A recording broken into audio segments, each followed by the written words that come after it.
Hello and welcome to the Daily Report for this Tuesday, January 20th here in South Korea. President Lee Jae-myung centered on diplomacy and defense during this week's cabinet meeting held earlier this morning, following his back-to-back summits with his counterparts in China, Japan and from Italy, amid backlash from North Korea over drone incursions. Our top office correspondent Song Yoo-jin reports. President Lee Jae-myung opened Tuesday's cabinet meeting by strongly condemning alleged civilian drone launches into North Korea, calling them, quote, an act of war. 이 전쟁 개시행위나 마찬가지죠. 북한 지역에 총 쏜 거하고 똑같잖아요. His remarks came after Pyongyang claimed it had shot down drones flown from South Korea once last September and again earlier this month. 2 civilian suspects are now under investigation by a joint military-police task force. Local media reports say the suspects worked for the presidential office under the former Yoon Suk-yeol administration. President Lee has ordered a thorough investigation and is calling for strict punishment for those responsible. He also urged the defense minister to tighten loopholes in the military surveillance and monitoring systems. 그리고 남북 사이에 이런 신뢰가 깨지지 않도록 또 적대의 감정이 제고되지 않도록 최선으로 잘 관리하시기 바랍니다. Tuesday's cabinet meeting also reviewed follow-up measures from President Lee's recent visits to China and Japan. The focus was on ways to better preserve and manage the Korean provisional government in Shanghai, the government in exile established by independence activists during Japan's colonial rule. Lee visited the site during his trip to China 2 weeks ago. 대한민국 정부의 일종의 발상지 아닙니까? 이 중요한 사진은 역사적 시설물인데 이거 너무 오랫동안 방치해놨던 것 같습니다. The Foreign Ministry says it will work with the Chinese government to establish formal preservation agreements or memorandums of understanding to ensure long-term institutionalized cooperation. The Ministry of Patriots and Veterans Affairs plans to secure additional units of the complex to open more exhibition halls and souvenir shops. Now, meanwhile, looking back on his trip to Japan, President Lee said he and Prime Minister Takaichi hope to hold their next summit in his hometown of Andong as part of their back-and-forth leader-level diplomacy. Their latest talks were held in Nara Prefecture, Prime Minister Takaichi's hometown, last week. Song Yoo-jin, Arirang News. North Korea is ramping up its anti-South Korea rhetoric. According to the regime state media, new exhibits at the Central Class Education House in Pyongyang include banners calling South Korea the primary enemy. The exhibits also feature Article 3 of South Korea's constitution that defines the Korean peninsula as its territory. Pyongyang is reportedly using this definition to claim that Seoul is seeking forced unification. Pundits believe North Korea is working to actively push this hostile narrative among its young people. In other news, South Korean retail investors have been betting big on U.S. stocks with their holdings soaring past 250 trillion won, and authorities here are now hoping to lure them back. Our Kim Jun-hong reports. South Korean retail investors are ramping up overseas stock purchases despite currency pressure. Data from the Korea Securities Depository show the holdings surpassed 250 trillion won, or about $170.5 billion as of last Thursday, up nearly $6.9 billion in just 2 weeks. As overseas stock buying accelerates, the authorities are rolling out tax incentives to draw investor funds back home. The Ministry of Economy and Finance unveiled a package of tax incentives on Tuesday, aimed at boosting the domestic capital market. As part of the plan, the government will offer tax incentives to long-term investors in its National Growth Fund, set to be launched in the first half of the year. Investors who maintain their investment for at least 3 years will qualify for income tax deductions of up to 40%, with dividends taxed separately at 9%. Details were also spelled out for reshoring investment accounts. Investors who sell overseas shares and reinvest the proceeds in domestic stocks through these accounts will receive temporary tax breaks on capital gains. Despite the incentives, experts see a limited short-term impact as state-backed funds are geared toward long-term investments, while overseas stocks attract investors seeking quick gains. Most retail investors in U.S. markets focus on short-term gains, which makes government-led policies less appealing. For these measures to work, the government needs to maintain a consistent policy stance and build trust that the market is worth investing in. The government is also weighing the introduction of higher leverage investment products, loosening the current 2x cap to steer risk-hungry investors back from overseas markets to domestic stocks. Kim Junong, Arirang News. Producer prices here rose for the fourth month in a row in December, despite a decline in global energy prices as the South Korean currency remained weak. According to the Bank of Korea, the producer price index stood at 121.76 in December, up 0.4% on month and 1.9% on year. Farm and fishery products were up 3.4% on month, with apple prices soaring nearly 20%. Among manufactured goods, prices of computers, electronic and optical equipment jumped 2.3%, driven by a 15.1% increase in DRAM prices.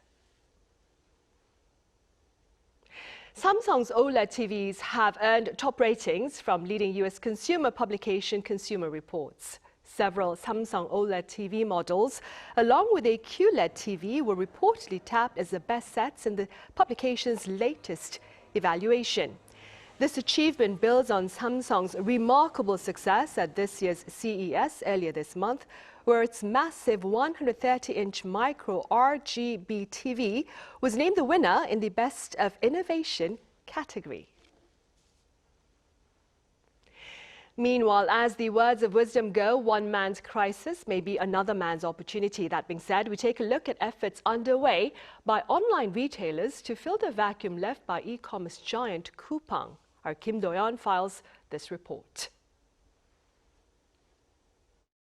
The controversy over Coupang's massive data breach affecting 33.7 million of its customers and its retribution method has shifted the dynamics of the online retail sector.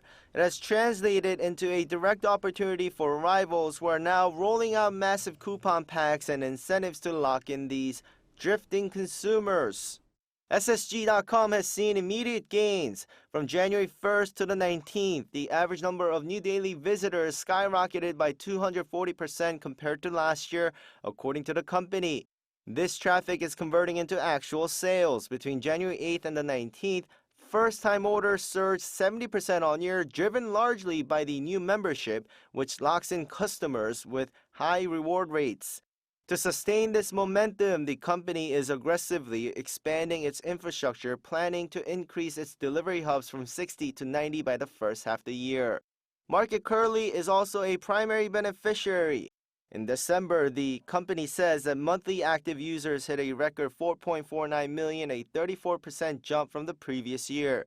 The number of daily active users on January 12th was up 47% compared to the day breach occurred in late November. Curly projects a 20% spike in its gross merchandise volume for December. Fashion platform Mushinsa is also riding the wave, reporting a 46% increase in daily new subscribers during the first 2 weeks of the month as it rolled out coupons. And now the company announced another series of coupons with an illustration resembling Coupang's logo. Experts say this redistribution of market share could lead to a healthier industry structure.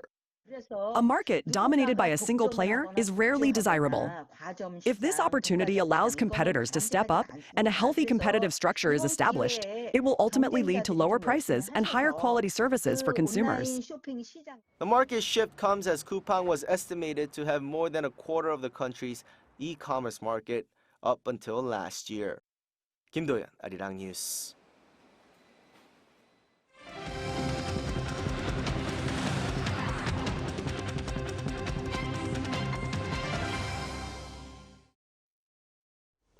Japanese Prime Minister Takaichi is dissolving the House of Representatives on the opening day of the ordinary diet session this coming Friday to set the stage for a snap general election on February 8th. Our Yoon Jin has details. During a press conference on Monday, Japanese Prime Minister Takaichi announced plans to dissolve the Japanese House of Representatives this Friday, January 23rd. which would mark Takaichi's first electoral test since becoming Japan's first female prime minister in October. Today, as Prime Minister, I have decided to dissolve the House of Representatives on January 23rd. I stake my position as Prime Minister on this decision. I ask the people of Japan to directly judge whether they can entrust the governance of the nation to Sanae Takaichi. This would trigger a snap general election for all 465 seats in the lower house of parliament, which will be announced on January 27th, followed by voting to be held on February 8th. This plan for a swift election with the country's shortest ever 16-day campaign period is to minimize the impact on economic policies affecting livelihoods and rising prices. Addressing concerns that the Takaichi cabinet has not yet been tested in an election where the public chooses the government, the move is aimed at asking the public to decide to show support for the administration. Takaichi wants voter support for higher spending, tax cuts, and a new security strategy expected to accelerate Japan's defense buildup. Her policy promises a 2-year halt to an 8% consumption tax on food. She also said her spending plans would create jobs, boost household spending, and increase other tax revenues. Takaichi was elected Japan's first female prime minister on October 21st last year by lawmakers in a parliamentary vote. The snap election, intended to solidify her position as leader, comes with its own risks. Since its foundation in 1955, the Liberal Democratic Party has dominated Japanese politics, but recently lost ground amid frustration with the economy, demographic decline, and social discontent. Her immediate predecessor Shigeru Ishiba also announced the snap election shortly after taking office, which resulted in one of the LDP's worst ever results, costing the party its majority in the lower house. The February 8th election will test Japan's voter sentiment on higher government spending at a time when the public's top concern remains the rising cost of living. Ian-jin, Arirang News. Also on the international front, U.S. President Donald Trump has reaffirmed his resolve to slap punitive tariffs on the 8 NATO nations that recently sent soldiers to Greenland in response to his demand for that territory. Our Park Junan has the latest. U.S. President Donald Trump on Monday reaffirmed that tariffs on countries that oppose his plans to acquire Greenland would be fully implemented unless an agreement is reached. He has repeatedly said that U.S. control of Greenland is vital for national security and to protect against external threats. With U.S. security central to Trump's plan, Denmark's Defense Minister Troels Lund Poulsen on Monday proposed a NATO surveillance mission in Greenland, signaling that European NATO allies are taking Arctic defense seriously. Poulsen, alongside Greenland's foreign minister, met with NATO Secretary General Mark Rutte in Brussels, where Rutte expressed hope that a framework could be established. Trump's tariffs, which are set to begin at 10% on February 1st and rise to 25% by June 1st, target 8 countries, including Denmark, Sweden, and France. Taking to social media, EU High Representative for Foreign Affairs and Security Policy Kaja Kallas reiterated that Arctic security is a shared transatlantic interest, but stressed that tariff threats are not the right approach. She emphasized that the EU has no interest in picking a fight, but will hold its ground, adding that it has a range of tools to protect its interests. Meanwhile, U.S. Treasury Secretary Scott Bessent at the World Economic Forum in Davos, Switzerland, dismissed European retaliatory tariffs as very unwise. The president is looking at Greenland as a strategic asset for the United States. We are not going to outsource our hemispheric security to anyone else. I think it would be very unwise. So thank you. Right. EU leaders will hold a summit on Thursday where options, including a tariff on U.S. goods worth around $108 billion, will be discussed. Trump will address the WEF on Wednesday as the standoff shows no signs of easing. Park Junan, Arirang News. Back here on the local front, South Korea woke up to frigid conditions on this Tuesday, which reportedly marks the start of the strongest and longest cold wave for this winter. Our Lee Seung-jae has more. Tuesday marks Taehan, the coldest day of the year according to Korea's traditional calendar, and is living up to its name as severe cold grips the country. In Seoul, wind chill temperatures are expected to fall as low as -18 degrees Celsius. A surge of cold air moving south from the north since Sunday night is driving frigid conditions nationwide. Cold wave advisories have been issued for most parts of the country, with the exception of the East Coast and parts of Jeollanam-do Province, Gyeongsangnam-do Province, and Jeju Island. A higher-level cold wave warning is in effect for northeastern Gyeonggi-do Province and much of western Gangwon-do Province, where conditions are especially severe. Morning temperatures in central regions are expected to drop below -10 degrees Celsius on Tuesday. Southern regions will also see sub-zero readings, ranging from -10 to -5 degrees. Across the country, morning lows are forecast to range from -17 to -2 degrees Celsius, while daytime highs will remain cold, between -4 and 7 degrees. Forecasters say the cold snap will persist through the rest of the week. In Seoul, morning temperatures are expected to remain below -10 degrees Celsius through Sunday. Lee Seung-jae, Arirang News. Meanwhile, on the cultural front, Korean musicals celebrated a year of remarkable achievements this past Monday with an annual ceremony to honor the best. Our Cho Young-eun was there. The Korean Musical Awards celebrated its 10th anniversary in Seoul on Monday and also marked a historic high for the number of submitted productions for this year's event. The grand prize went to The Man in Hanbok, while Maybe Happy Ending and Granny Poetry Club won in the Best Musical Awards category. We will be back soon with an encore performance, reborn as The Man in Hanbok, with an even more evolved presence. The Bridges of Madison County earned both Best Actor and Best Actress honors, awarded to Park Eun-tae and Cho Jung-eun. Among the standout works was Behind the Moon, a one-man musical about Apollo 11 astronaut Michael Collins. The writer describes standing on stage as part of the creative team as an especially meaningful moment. When I was studying musical theater in New York, my professors often said, people should go to Korea rather than Broadway. That was about 10 years ago. Today, with the rise of so many outstanding original Korean musicals, I believe we can say that with confidence.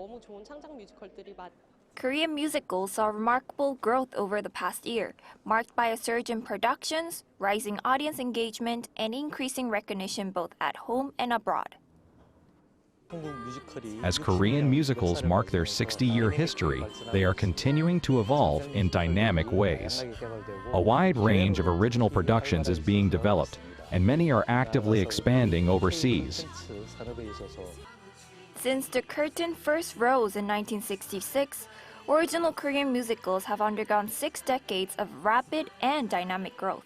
From small local productions to globally recognized original works, the industry has continued to evolve at a remarkable pace.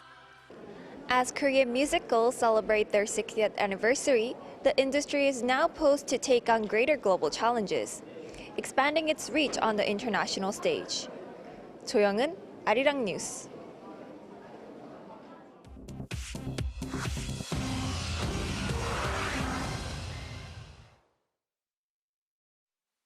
This is The World Now, bringing you everything you need to know from around the globe. Spanish officials warn the death toll may still rise from Sunday's train crash that has killed at least 40 people. The crash happened near Ademuz in Andalusia at 7:45 p.m. Sunday, when the rear of the Malaga to Madrid train derailed, then slammed into an oncoming Madrid to Huelva train on a neighboring track. The impact threw multiple carriages off the rails, sending them down a 4-meter slope. Officials say some victims were found hundreds of meters from the site. Rescue crews are still searching wrecked train carriages for more bodies.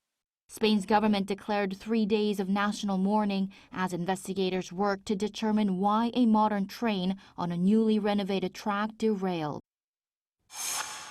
U.S. President Donald Trump is set to meet global business elites in Davos on Wednesday, turning the World Economic Forum into a stage for U.S. economic and geopolitical pressure. The White House has invited top executives across finance, crypto, and consulting to a reception hosted by Trump following his special address to the World Economic Forum.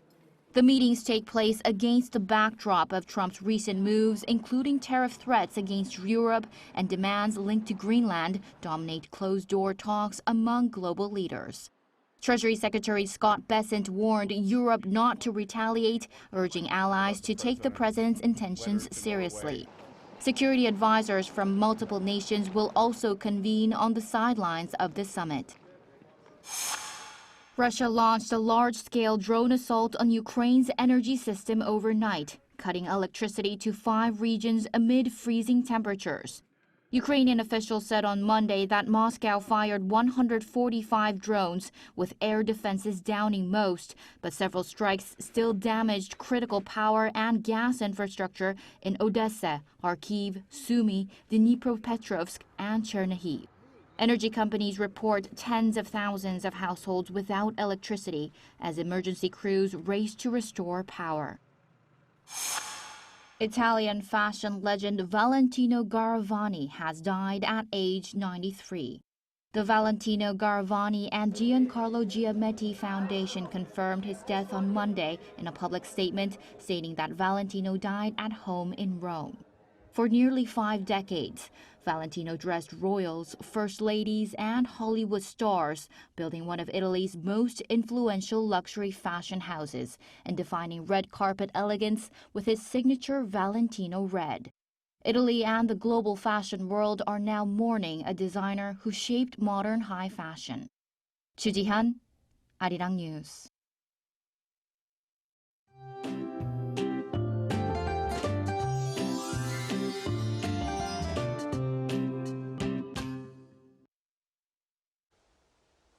A severe cold snap has kicked in on Daehan, a seasonal term that means the coldest time of the year. Cold wave warnings and advisories are in place across the country, except for parts of the south and Jeju Island. Seoul plunged to minus 11.8 degrees Celsius this morning, the coldest it has been so far this winter. It seems like this cold isn't going anywhere anytime soon. Mornings will get even colder throughout the week. Even during the day, many areas will stay below freezing. With gusty winds added in, it will feel even colder than the actual readings. The morning will stay icy cold tomorrow, with Chuncheon at minus 15 degrees, Daegu at minus 9 degrees. Highs will only rise to minus 5 degrees in Seoul, minus 3 degrees in Daejeon. Over the next few days, snow and rain clouds will appear around the Jeollado, Chungcheongnam-do provinces and Jeju Island. That's all for Korea. Here are the weather conditions around the world.